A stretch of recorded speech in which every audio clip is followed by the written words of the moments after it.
Let me tell you the story I heard from a local state trooper about Joe Biden riding on the Air Force One Cooper. His days were numbered, nobody wanted him around, so he took his cash and went out like D.B. Cooper. Run, Joe, run into the Amazon. Take your wife and crackhead son.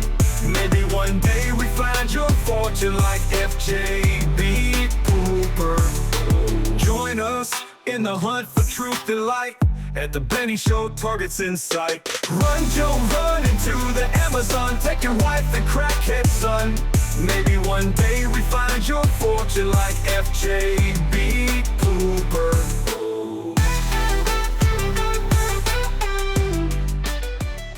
What's up, guys? It's Benny. Drain the swamp is a very popular chant on the political right, talking about the destruction of Washington, D.C. and the parasite class that lives there. What kind of creature lives in the swamp? Well, mosquitoes live in the swamp, and they survive off sucking the blood of their hosts. They're parasitic by nature, and this is what a real blood-sucking ritual looks like right here. Look at how sick this all is. This is Chris Coons. He's a senator from Delaware. This is his daughter. And he's like just kind of like sacrificing his daughter up to Joe Biden, who's the power broker in Delaware. And this is how it works in D.C. Look at him grab her arm. Look at how uncomfortable she is. Look at how scared she is. You can see shock and fear, horror in her eyes. As like the color from her face like drains out. She's clearly in distress here. And her dad is just grinning here because, well, he's getting power out of this. And this is how the situation works in D.C. Joe Biden has always been part of this. He's always behaved like this. It's really sick when you watch Joe Biden around children. He's always been like, look at, this is Joe Biden biting a child. As a child screams and squeals in terror. Look at that. Look. Joe Biden's biting a little child as her mother just like stares at the ground. Why do parents do this? What's going on here? Some of these parents need to like be brought in for questioning. Like, why would you allow your child why would you offer your child up to Joe Biden, knowing what you know about Joe? Listen to this. How to take all these pictures? Yeah. You're good. Let me whisper a secret. Don't tell mommy what I told you. Don't tell mommy what I told you. Yeah. You know, all the stuff coming out about Epstein and Diddy, and this is why it's like not hard for us to believe it. This is why. Because we watch people like Joe Biden act like this, and we watch the eyes of look at the crying child. Why would you subject your child to this? Why would anybody want to be around Joe Biden, seeing this provable series of behaviors that are ritualistic, let's just say? Joe Biden constantly violating people's personal space, leaning in, whispering, unwanted touching. You guys hit me 4. I'm winning. 5 in a row. You guys only look at the New York Times. They're a great paper. Joe Biden saying this. What I find funny about this is when reporters were like, hey, you're getting your ass kicked by Trump. And Joe Biden, you can see on his face, the CPAP machine lines on his face, which means he was just sleeping like minutes ago. He was asleep. This is when Joe Biden thought he could still beat Trump. And before he was convinced otherwise by Jill Biden and her staff.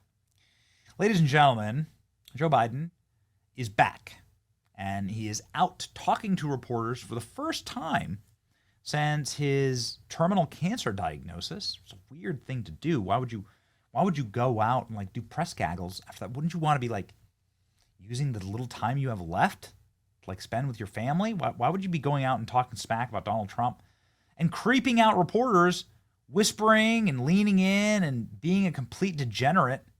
This is exactly what Joe Biden did. And Joe Biden was in Delaware today. And he got saucy with reporters, I guess you could say. Saucy? Is that the right way to say it? I'm not sure. Other people are saying that Joe Biden took a harmless question from a reporter and seethed spitefully. She looked extremely uncomfortable. Joe Biden completely cooked and leaning in and creeping out a ton of reporters at this event. All right, let's begin. Here's the coverage. CNN took this little 3-minute press gaggle live. Jasmine, I'm sorry to interrupt you. We are now able to go to it. Listen to the exchange that former President Biden had with our own Arlette Saenz in its entirety. You look good. You look good. Well, the prognosis is good. And, you know, we're working on everything. It's moving along. So I feel good. Have you decided on your treatment options? Yeah, we have. And they're underway. And all the folks are very optimistic. And so you've started treatment? Oh, yeah. Okay. Yeah. Would you be willing to share what exactly that entails? Well, it's all a matter of taking a pill, one particular pill, and for the next 6 weeks and then another one. And the expectation is we're going to be able to beat this. It's not in any organ. It's my bones are strong. I hadn't penetrated, so I'm feeling good. Sir, I feel like everybody expects. Sorry. I've done it all because I'm loyal. I do it every damn year from the very beginning. I never forget where I came from. That's why. I feel like everybody didn't know what to expect. What the F, dude? Like what? Like, so he sees a reporter and he just, look at where the mic is. So he just straight up eats the mic. And you can see how uncomfortable she is. Just creeper meat. Just creeper meat. I feel like everybody didn't know what to expect of you today, and then you get here and you're speaking powerfully, you look good, you're confident. What do you say to all those people? Don't count you out. Well, I say lots of luck in their senior year. What the hell does that even mean? Okay, let's continue. What has this been like for your family? Obviously, this is also an emotional time. This is the 10 years. Also, isn't it amazing, like, the style of questions that Biden gets versus Trump? If this were Donald Trump, it'd be, why would you keep this from the American people? You clearly aren't well. You have prostate cancer metastasizing to your bones. That takes decades. Why didn't you get the tests? These reporters are such bitches. Your anniversary of your son, Bo's passing. You received this diagnosis just 2 weeks before that. Well, we're all optimistic about the diagnosis.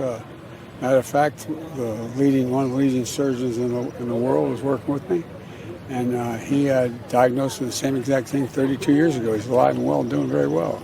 So we're optimistic. We're optimistic. And there's also been a lot of discussion recently about your mental and physical capabilities while you were in office. You can see that. I'm mentally incompetent, and I can't walk, and I can beat the hell out of both of them. Do you want to reply to... So this is Joe Biden saying that he could beat the hell out of Jake Tapper at CNN and Alex Griswold at Axios. Any of those reports, and also to the fact that there are some Democrats who are now questioning whether you should have run for re-election in the first place. Why didn't they run against me then? Because I'd have beaten them. Do you have any regrets? No, I don't have any regrets. Look, there's a lot going on, and I think we're in a really difficult moment, not only in American history, but in world history. I think we're at one of those inflection points in history where the decisions we make in the next little bit are going to determine what things look like for the next 20 years. I've been talking about that for a long time. And I'm very proud. I'll put my record as president against any president at all. You notice that the 10 leading presidential historians rated me pretty good up on that list, and the guy I ran against, I rate him the last. So we'll see. What the hell are you talking about? This is what's getting the most news, is Joe Biden saying he could beat the hell out of the CNN reporters. I can't walk, and I can beat the hell out of both of them. While you were in office. You can see that. I'm mentally incompetent. I'm mentally incompetent. I can't walk, and I can beat the hell out of both of them. Do you want to reply to... It's amazing how you won't hear from CNN, like, attacks on the press, right? Only when Trump does it. But CNN does cut away as soon as he says that. This is hilarious. You have your grandson with you today. What's it mean to have your family here and be able to look out at him while you're talking? It feels good. Look, that's my son, Bo's son. And Bo started coming here with me about the same age. So it's, he wanted to be where his dad had been and what he's doing. He just graduated from high school. He's going off to college in the fall, and I'm really proud of him. And he is the son of his father. So, do you have anything to say to the press secretary? Okay, we heard for the first time there from former President Biden, first of all, about his okay. Like, what's happening here is the producers are hearing Joe Biden saying he's going to beat up CNN anchors, and they're like, oh, okay, sure. I think we're not going to take that anymore. Joe Biden's full remarks were around 3 minutes. He didn't say much after that. The cocked level of our press, man, in this country, they keep it up with Joe Biden. Just, you're doing great. You're doing great. We love you. You're amazing. What do you say to all the people that didn't believe you? We love you. Are you sad that you didn't run against Trump? Not a single question on the biggest cover-up in presidential history? It's wild, man. It's just wild. Imagine having this level of privilege where you can pull off a stunt like that and then walk into a group of reporters and none of them will ask you a tough question. And you can creep on them and breathe on them and walk right up to their microphone.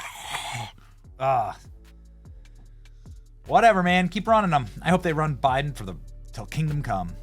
If you, ladies and gentlemen, think that Joe Biden should be on a predator's list and should have an ankle monitor, like, share, and subscribe to this channel. I'm not sick with it. It's your boy Benny. See ya.